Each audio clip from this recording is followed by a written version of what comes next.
लोगों की जो है वन अधिनियम के चलते मुश्किलें बढ़ गई।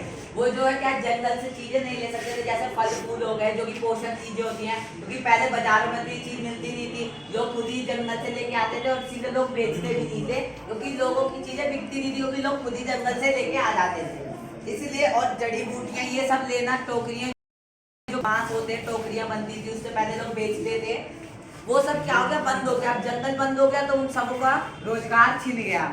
उससे क्या हुआ, वनों के नियम से खेती अब कैसे प्रभावित हुई, ये देखते हैं कि जो वनों के नियम थे, नियम से खेती पर क्या प्रभाव पड़ा।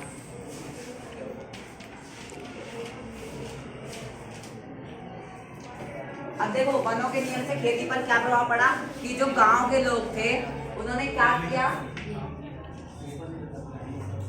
जो जंगल के लोग थे उनको तो निकाल दिया गया जंगल से, तो उन जो जंगल में वो खेती करते थे, यानी कि झूमे घुमंते खेती जिसको हम बोलते हैं, तो अब वो नहीं कर सकते थे, उन्हें गांव में आना पड़ा मजबूर होकर, जिसके कारण क्या हुआ, उपनिषेधवाद का प्रभाव, झूमे घुमंतु खेती पर रोक लग गई जो जंगल में होती थी। और ये कहाँ होती थी, मुख्यतः एशिया और अमेरिका में होती थी, जहाँ एशिया यानी कि हमारा देश भारत भी एशिया में एक कॉन्टिनेंट है एशिया।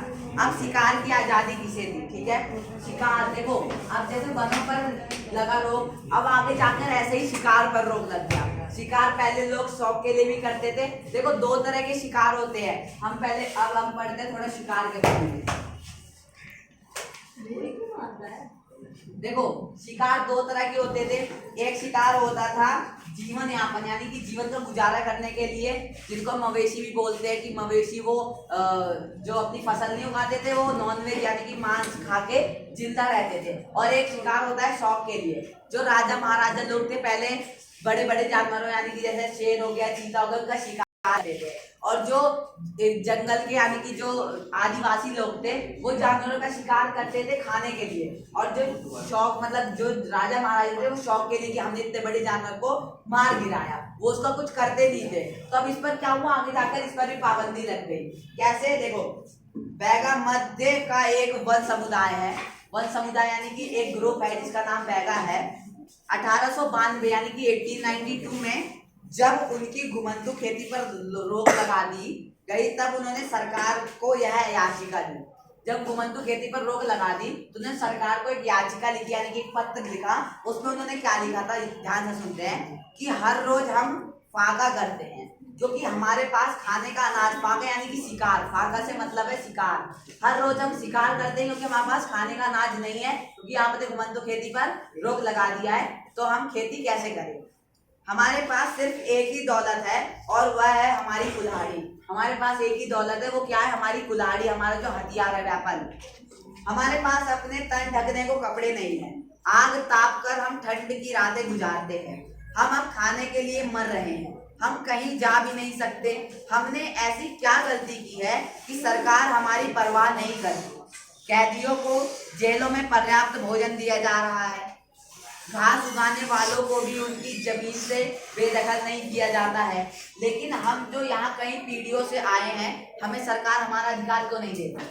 तो ये इसमें कह रहे हैं कि आपने अभी तक तो हमारी घुमंतु खेती पर ही रोक लगाई थी, अब आपने शिकार पर भी रोक लगा दी, अब हम क्या करें, हम भूख से मर रहे हैं। यहाँ तक कि जेल में जो लोग हैं उन्हें भी पेट भर खाना दिया जाता है, और हमारे पास खाने को भी कपड़े नहीं है, सॉरी खाने को भी खाना नहीं है, पहनने को भी कपड़े नहीं है। तो अब देखते हैं कि नए व्यापार और नए रोजगार। अब देखो इन सब चीजों को, जब शिकार पे रोक लगा दी, वन अधिनियम आ गए, तो लोगों को क्या करना पड़ेगा, मजबूरवश व्यापार करना पड़ेगा या कोई सेवा से जुड़ना पड़ेगा, ताकि उन्हें पैसे मिले और वो अपना भोजन या अपना पेट भर सके। उसके बाद उन्होंने क्या किया कि नए व्यापार और जंगलों का कानून बनने पर समस्या आई, जिसमें कई लोगों ने अपना पेशा छोड़ दिया। पेशा यानी कि जो वो पहले करते थे वो काम छोड़ दिया, यानी कि खेती हो गई जिसमें शिकार हो गया, उन्होंने वो छोड़ दिया। अब हिंदुस्तान में वन का व्यापार कोई नई बात नहीं थी। उसमें क्या हुआ कि हिंदुस्तान में जो वन व्यापार था वो कोई नई बात नहीं थी, लेकिन अब लोग क्या थे, जंगलों से बाहर निकल आए थे, और उन्होंने क्या करा, धीरे धीरे नए व्यापार, मतलब उन्होंने छोटे मोटे व्यापार करने, ऐसे दुकानें खोल ली या कोई भी दूसरों के घरों में काम करना, ऐसे व्यापार करने शुरू कर दिए ताकि उन्हें पैसे मिल सके और अपना पेट वो भर सके। अब हम देखते हैं कि विद्रोह का समय, यानी कि वन विद्रोह। अब देखो जब तुम्हारे ऊपर कोई जुल्म करता रहेगा तो तुम एक टाइम तक सहोगे ना। अभी थोड़ी युद्ध करता है और तुम सह रहे हो, सहते ही जा रहे हो, एक सीमा होती है यानी कि सहने की। तो वही चीज थी इनके अंदर, जब एक के बाद एक शिकार पर रोक वन अधिनियम लगाए जा रहे हैं, तो जो वन के लोग थे वो भड़क गए। इसी को बोलते हैं वन विद्रोह। विद्रोह यानी कि आंदोलन करना उनके खिलाफ, उनकी बातों को ना मानना। अब देखो संथाल और परगना एक जगह है जहाँ पे कुछ लोगों ने नेतृत्व किया। मैं 3 जगह का नाम बताऊंगा। पहली जगह है संथाल और परगना, जहाँ पे सीधू और कानू 2 लोग थे जिन्होंने विद्रोह का नेतृत्व किया। यानी कि विद्रोह में तो बहुत लोग थे लेकिन जो हेड थे वो ये थे। फिर था छोटा नागपुर, जहाँ पे बिरसा मुंडा ने इसका नेतृत्व किया था। और उसके बाद है आंध्र प्रदेश, जहाँ पे अल्लू सीता राम राजू ने इसका नेतृत्व किया था। 3 जगह विद्रोह हुए थे, मतलब विद्रोह तो और जगह हुए थे लेकिन इन 3 जगह पे इन 3 लोगों ने विद्रोह का नेतृत्व किया था। अब देखते हैं हम बस्तर के लोग। बस्तर आंध्र प्रदेश, उड़ीसा और महाराष्ट्र की सीमाओं से लगा हुआ है। और ये कहाँ आता है? ये छत्तीसगढ़ में आता है। छत्तीसगढ़ के साइड में, मानिए कि उत्तर में जो भाग है शायद उधर आता है। उत्तर में छत्तीसगढ़ का मैदान है, इसके उत्तर में छत्तीसगढ़ का मैदान है, किसके? बस्तर के। और दक्षिण में गोदावरी का मैदान, गोदावरी नदी है उसका मैदान है। इंद्रावती नदी बस्तर को आर पार पूरब से पश्चिम, यानी कि बस्तर के बीच से जाती है पूरब से पश्चिम की ओर। अब देखते हैं कि बस्तर में आदिवासी समुदाय जो थे वो कैसे थे। देखो मारिया और मुरिया, गोंड, धुरवा, भतरा, हलवा, मतलब ऐसे नाम है थोड़े कॉमेडियन से। तो ये ऐसी ऐसी प्रजाति के लोग रहते थे। कहाँ रहते थे? बस्तर में। बस्तर जगह जो थी मैंने बताया छत्तीसगढ़ में थी। तो मान लो देखो ये छत्तीसगढ़ है,